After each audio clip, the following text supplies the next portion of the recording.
नमस्कार, मैं हूं सतीश और आप अभी कोसी टुडे देख रहे हैं। देखिए कि बिहार विधानसभा चुनाव को लेकर हर पार्टी मैदान में कूद पड़ी है। अभी हमारे साथ इंजीनियर कमलाकांत भारती जी हैं, जो जदयू प्रदेश महासचिव बिहार सह जिला विश्व सूत्री कार्यक्रम कार्यान्वयन समिति हैं। सबसे पहले हमारे कोसी टुडे में आपका बहुत बहुत स्वागत है। देखिए सतीश जी, आपको भी धन्यवाद। आप एक बात जान लीजिए कि आज के परिस्थिति में मिथिलांचल की पावन धरती भैरवा स्थान मधुबनी में देश के यशस्वी प्रधानमंत्री आदरणीय नरेंद्र मोदी साहब और बिहार के विश्वकर्मा देश के सर्वश्रेष्ठ मुख्यमंत्री विकास पुरुष नीतीश कुमार जी का आगमन होने जा रहा है। आप एक चीज जान लीजिए, मिथिलांचल की धरती पर हम लोगों के समय में दो प्रधानमंत्री आए। एक आदरणीय स्वर्गीय अटल बिहारी वाजपेयी जी आए हुए थे निर्मली महाविद्यालय, जो महाविद्यालय आज स्वर्गीय हरिप्रसाद महाविद्यालय के नाम से जाने जाते हैं, उस जगह पर आए थे अटल बिहारी वाजपेयी जी, जिसका मुख्य आकर्षण था स्वर्गीय हरि बाबू, जो हम लोगों के अभिभावक थे, धर्मपिता के रूप में भी उनको मानते थे, और बिहार सरकार के पंचायती राज मंत्री, पिछड़ा कल्याण विभाग के वो मंत्री थे। उनके आकर्षण से जब अटल बिहारी वाजपेयी जी मिथिलांचल की पावन धरती निर्मली आए थे, तो कोसी महासेतु और कोसी रेल महासेतु का उद्घाटन हुआ था। और आज जो हमारे देश के यशस्वी प्रधानमंत्री नरेंद्र मोदी जी, जो हम लोगों के लोकसभा क्षेत्र झंझारपुर लोकसभा क्षेत्र के अंतर्गत जो भैरवा स्थान आ रहे हैं, इसका मुख्य आकर्षण मिथिला के लाल, बिहार के नीतीश कुमार के बहुत ही करीब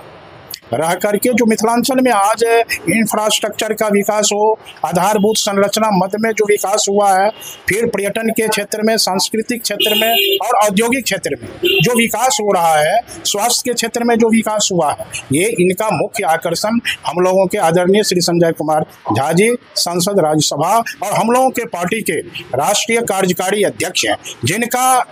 जो दृष्टि है, वास्तव में इनका दृष्टि बड़ा ही पैनी रहता है। और खास करके आज के परिस्थिति में आप जान लीजिए, जब नरेंद्र मोदी और माननीय मुख्यमंत्री जी का प्रोग्राम मिथिलांचल के पावन धरती भैरवा स्थान में हो रही है, तो आप एक चीज जान लीजिए कि पंचायती राज प्रतिनिधि का जो ये प्रशिक्षण हो रहा है, पंचायती राज व्यवस्था का जो संकल्प, जिस आधार पर राष्ट्रपिता महात्मा गांधी ने सोचा था कि लोकतंत्र तभी मजबूत हो सकता है जब इनका स्थानीय स्वशासन के अंतर्गत पंचायती राज व्यवस्था मजबूत होगा। तो पंचायती राज व्यवस्था को मजबूत करने के लिए हमारे अटल बिहारी नरेंद्र मोदी साहब मिथिलांचल की पावन धरती भैरवा स्थान आ रहे हैं। और सुन लीजिए सर, और आप जान लीजिए कि इनके आने से मिथिलांचल में जो औद्योगिक परिक्षेत्र में जो विकास होगा, जो ये मधुबनी जिला जो है औद्योगिक हब होगा। जैसा कि आप पहले भी जान चुके हैं कि लौखा विधानसभा के बनगम्मा में जो औद्योगिक क्षेत्र स्थापित होने के लिए जा रहा है, उनका भी शिलान्यास, उनका आधारशिला भी माननीय प्रधानमंत्री जी रखेंगे। और खास करके मिथिलांचल में जो रेल का विस्तार होना है, उस रेल का भी विस्तार होगा। और आप जान लीजिए कि आज की परिस्थिति में कि जब व्यक्ति को छुपने के लिए अपना छत होता है, अपना मकान होता है, तो वह व्यक्ति काफ़ी अपने आप को आत्मबल के साथ, आत्मविश्वास के साथ, लोकतंत्र में विश्वास करते हुए अपना भी विकास करता है और समाज के लिए भी विकास करता है, देश के लिए और प्रदेश के लिए भी विकास करता है। आप एक चीज़ जान लीजिए कि माननीय प्रधानमंत्री और माननीय मुख्यमंत्री जी जो यहाँ आ रहे हैं, इनके आने में, चूँकि हम लौखा विधानसभा से बिलोंग्स करते हैं, कि लौखा विधानसभा से 10,000 लोगों को जाने का जो टारगेट पार्टी ने बनाया है, एनडीए गठबंधन ने बनाया है, उसमें मैं जनता दल यू के एक कार्यकर्ता होने के नाते अकेले 5,000 कार्यकर्ता को वहां ले जाने की बात, उनके लिए परिवहन की व्यवस्था, उनके खाने की व्यवस्था, उनको पीने के लिए पानी की व्यवस्था, और एक जो हमारी महिलाएं जाएगी उसके लिए डेलीगेट्स की व्यवस्था है कि कोई इधर से उधर नहीं हो। जिस हिसाब से, जिस आधार पर उन्हें घर से ले जाएंगे, उसी आधार पर पुनः उसको घर वापिस करेंगे। और एक बात आप जान लीजिए कि जब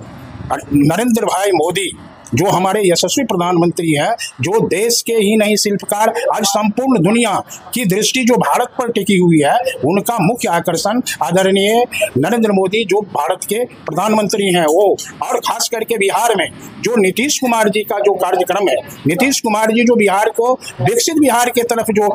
लेकर के बढ़े हैं, खास करके आप जान लीजिए कि आज के समय में बिहार विकसित बिहार के 75% जगह पर पहुंच चुका है। क्योंकि हमारे यहाँ जो शैक्षणिक जो वातावरण बना है, जो हमारे यहाँ औद्योगिक वातावरण बना है, जो समाज में सद्भाव की भावना बनी है, निश्चित रूप से 2029 तक बिहार विकसित बिहार की श्रेणी में आ जाए। अच्छा, अब बात करें थोड़ा इंजीनियर कमलाकांत भारती जी के बारे में। तो लोकहा विधानसभा क्षेत्र से कुछ लोगों में चर्चा हो रही है कि इस बार यहाँ से जदयू की तरफ से संभावित प्रत्याशी हो सकते हैं, इसके बारे में क्या कुछ कहना? देखिए, एक चीज़ आप जान लीजिए, चूँकि मैं 2005 से ही, चूँकि जब मैं राजनीति में आया तो मेरा मुख्य आकर्षण था समता, स्वतंत्रता और सुरक्षा। जो क्रांतिदर्शी व्यक्तित्व के लोग होते हैं, हम तो काफ़ी इस बात से प्रसन्न हैं कि हमको नेता के रूप में नीतीश कुमार जी मिले हैं। जिस नीतीश कुमार जी में हम राष्ट्रपिता महात्मा गांधी, बाबा साहब भीमराव रामजी अम्बेडकर, लोकनायक जयप्रकाश नारायण, डॉक्टर राम मनोहर लोहिया और जननायक कर्पूरी ठाकुर जी के विचार का दर्शन उसमें कर रहे हैं, तो मैं इस बात से काफ़ी खुश हूँ कि हमको नेता नीतीश कुमार जी मिले हैं। और हमारे जो नेता हैं नीतीश कुमार जी, हमारे जो नेता हैं आदरणीय श्री संजय कुमार झा जी, जो जनता दल यू के राष्ट्रीय कार्यकारी अध्यक्ष है, उनका जैसा भावना होगा वो जिस हिसाब से चाहेंगे, चूँकि उसके अनुरूप ही अपने को ढाल करके रखने में आज तक हमने संतुष्टि प्राप्त किया है। इसलिए हमारी ये नहीं है, लेकिन हमारा अगर नेता चाहेंगे तो मैं तो सभी तरह से एक अभिक्रांतिदर्शी व्यक्तित्व के आधार पर जनता दल यू के एक कार्यकर्ता हूँ। मतलब लोगों का जो कहना है, आम जनता जो यहाँ की कह रही है, उसको थोड़ा सा ये होना चाहिए कि क्या लग रहा है कि ये इस बार आने वाले हैं। देखिए, ये हमारे नेता पर निर्भर करता है। हमारे जो नेता हैं आदरणीय श्री संजय कुमार झा जी और हमारे यशस्वी मुख्यमंत्री जो राष्ट्रीय अध्यक्ष भी हैं जनता दल यू के नीतीश कुमार जी, उनका जैसा विचार होगा वैसा ही मेरा विचार होगा।